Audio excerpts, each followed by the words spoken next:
Hey guys, welcome back to the Refs Crease. As always, the Refs Crease is brought to you by refcoach.ca. Check us out at www.refcoach.ca for all the tips and tricks you need to be an elite official. Um, Today, I want to talk about conflict and confrontation. Um, Being an official in this game comes with controversy. Your calls are going to be questioned. Um, and The way you conduct yourself out there is going to determine how much of that is going to go on. Knowing how to approach conflict, that's a skill in itself, and it takes practice, just like anything else. The unfortunate part is it's pretty hard to practice this stuff unless you're actually in the situation.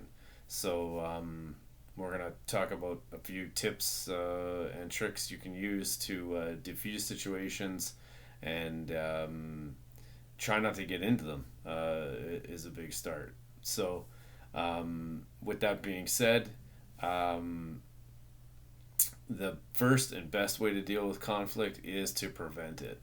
Um, the ways to do this are that you approach each game impartially.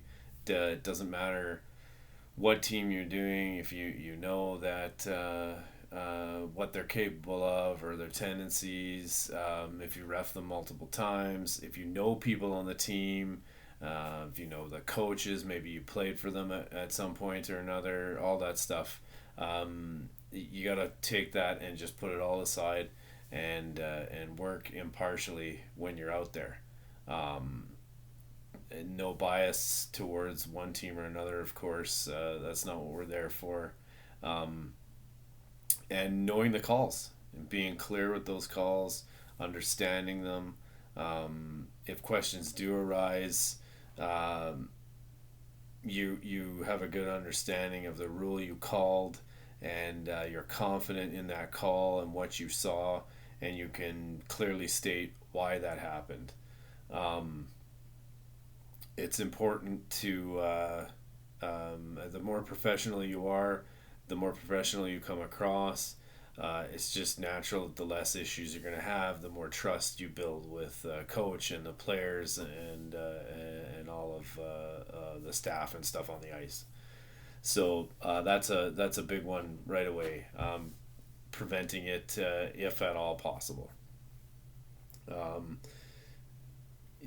Knowing when to have a conversation with a coach, a coach especially, or a player, is important. You don't need to discuss every single minor penalty that you call. I've seen guys that get into situations where they're explaining each call. I've seen lengthy conversations between referees and players on the way to the penalty box, and they're explaining to him exactly why, and like, we're getting into angles, and he lifted the stick but you got in and you did it. Nope. This is unnecessary. You make your call, and they can read the rule book just like you. If they want to know why a trip is a trip, it's pretty clear in there. So the rule book is a free download in an app form now, so everybody could have it at their disposal on their phones or tablets or whatever. So they can understand what the penalty is, just like you. The more you engage in that kind of stuff, more explanations, lengthy conversations, all of that stuff, the more you breed conflict and confrontation. The more you make the coaches and players think it's okay. And then they'll start questioning everything, and then they're calling you over for everything. And knowing when to go over there and have those conversations and when not to is super important. Major penalties, of course, you're going to go over there. A major penalty comes with a game misconduct, right? So a coach is losing a player, you're going to want to explain what happened, what you saw, and again, just be clear and concise, and know that rule, so that when you tell them why you called it, it's clear. But anything, anything other than that, it's unless it's like super confusing. I don't think it's necessary to be talking to coaches and players all that much as the regular flow of the game happens. Um, when a conflict or conversation is unavoidable, this is where you need to have some conflict management skills, and one of those things is being calm and professional. That's the first thing. So if a coach is calling you over, your body language, your posture, the way you conduct yourself as you go over to the bench to have a conversation um, is going to dictate, how they're going to approach talking to you. So the more professional and calm and confident you can be, the more as you head into the situation, you are showing you're ready to have a calm conversation and come to some kind of understanding. Never, never let a coach talk to you from standing on the bench above you. This is a power move. It's establishing dominance. The first thing you're going to want to do if a coach is not coming down to speak to you is ask him to come down and speak to you. If he's not willing to do that, then you're not willing to have a conversation. This is already starting off in a situation that is ramping things up. So you're gonna want to avoid that right off the start. So calmly and politely ask him, come down, and you can come down and talk to me, coach, and then you can have that conversation. Yeah, it's just simply not acceptable to be standing over you on the bench. Period. Um, these situations, these confrontations, they can sometimes be emotional. On a big penalty, or a disputed goal, or something like that. Any of those kind of situations, they come with some emotion. The player or the coach might be emotional. The thing that you're going to have to do is curb that emotion and think rationally. Um, Listen actively to what the coach or the player is saying, and then get their point of view. And once you have that, give them your point of view, what you saw or didn't see, and that will go a long way in resolving the issue. Um, Try not to get triggered. They may say things that trigger you, and then you're going to want to react.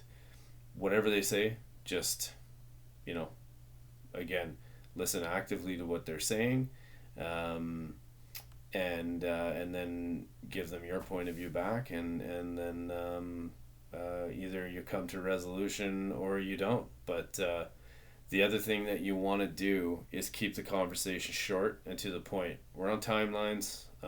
They have a certain amount of ice time. We don't want to use all that up with lengthy conversations. Keep it on topic. If it was a discussion about a checking from behind penalty, that's what we're talking about. You get their point of view, you give them your point of view. If we go anywhere beyond that, bring it back there. And if a coach or a player um, is calling you over just to tell you what they think about the call or your abilities as an official making the call, it's time to end the conversation. You're not there to be coached by coaches. They coach the players. You are there to call the game, and his opinion is or her opinion is their opinion, and they're entitled to it, but you don't have to listen to it.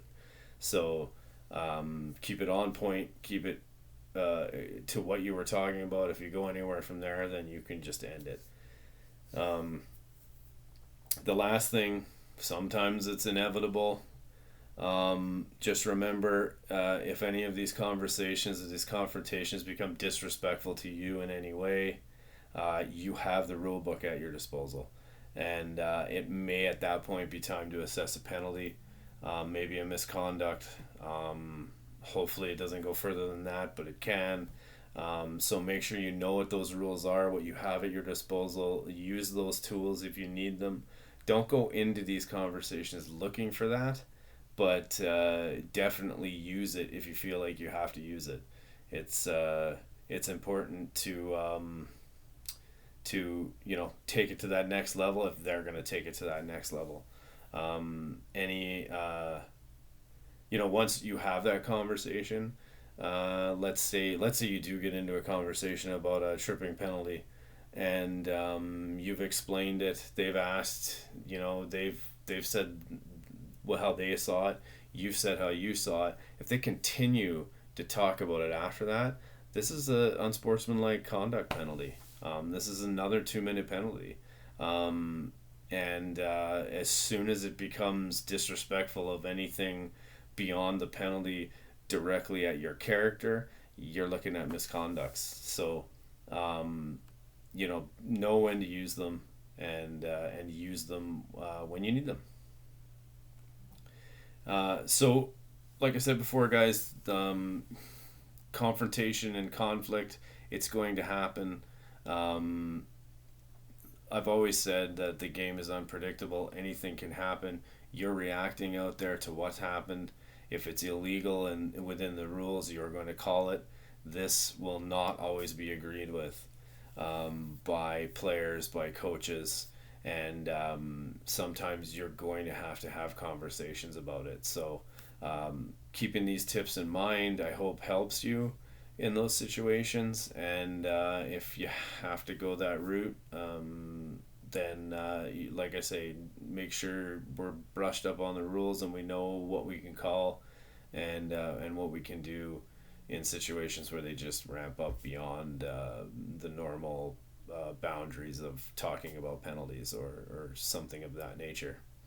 Until next time, guys, stay safe out there. I hope these are helping. You can always reach me at www.refcoach.ca.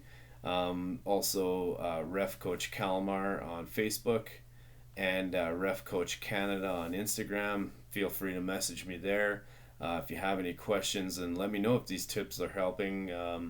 And if you can subscribe to the podcast, that helps us. This helps us a lot. It gets the algorithm to get it out to more people. It's my goal to take this worldwide to all officials. So, and if you have any suggestions for future episodes, make sure you get them in there, and I will definitely have a look, and then can do an episode for you. I've got a special bonus episode coming up with an interview with a referee. He's a recurring guest on the podcast, so look out for that. That's coming up pretty quick. And don't forget to check out the YouTube channel, The Ref's Crease on YouTube. And if you are watching on YouTube, make sure you hit that like button. That would help me a lot. Until next time, guys, stay safe out there, and always keep learning.